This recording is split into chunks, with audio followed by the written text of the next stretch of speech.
Hi, my name is Peter Kondrashov. I'm chair of the anatomy department at KSAM and course director for histology and anatomy courses. I would like to share with you my experience with engaging students using flipped classroom. This is not a breakthrough in teaching methodologies, but it has been a new approach for me, and I thought it might be interesting for you to hear about it. The pandemic changed the traditional ways of delivering the lecture material.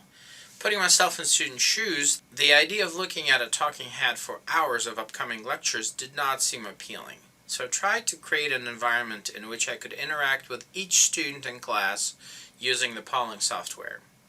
I believe this type of instruction was beneficial for students as they were able to apply their knowledge and receive immediate feedback, but it also allowed me to quickly identify the material that students were struggling with and more efficiently allocate my lecture time.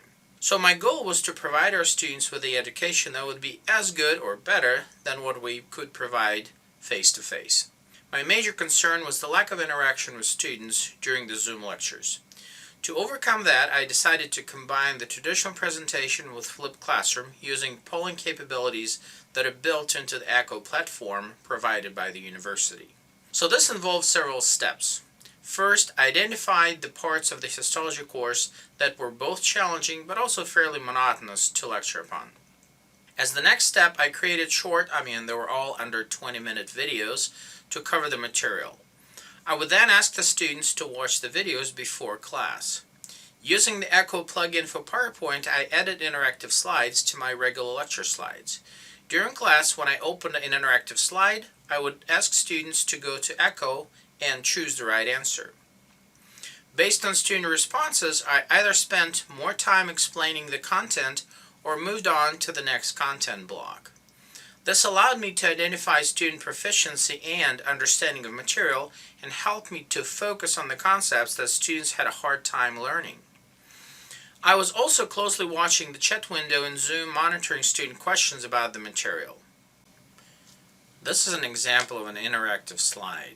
I asked the students to identify the type of epithelium, and the majority picked the right answer.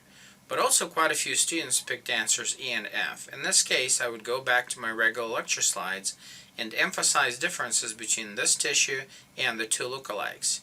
If nearly all students answered the question correctly, I would simply move on. This change was relatively easy to implement. It just required a certain amount of time to create the videos and then create the polling questions. There's no cost to implement this idea, as all you need for it is Camtasia for video recording and a PowerPoint Echo plugin. The approach can be used in virtually any course. I used this innovation in Histology 1, 2, and 3 courses at KSAM, and I think they were really well received by the students, as student course reviews were extremely positive, and Histology was actually rated as top 1-2 courses for all 3 sections of the course. In their written comments, students especially noted that lectures when I used polling questions were their favorites.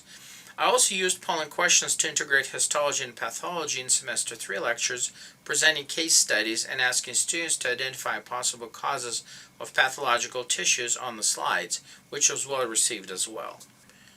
This innovation is aligned with at least 2 of the ATSU's core professional attributes, including critical thinking, the evidence-based decision-making, and critical appraisal, as students need to apply their knowledge to crack the questions after watching the video a day before.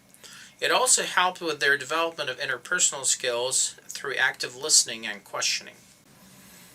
With this, I would like to thank ATSU's Teaching and Learning Center for this opportunity. I would like to thank you for watching the video and wish you all the best in your teaching endeavors.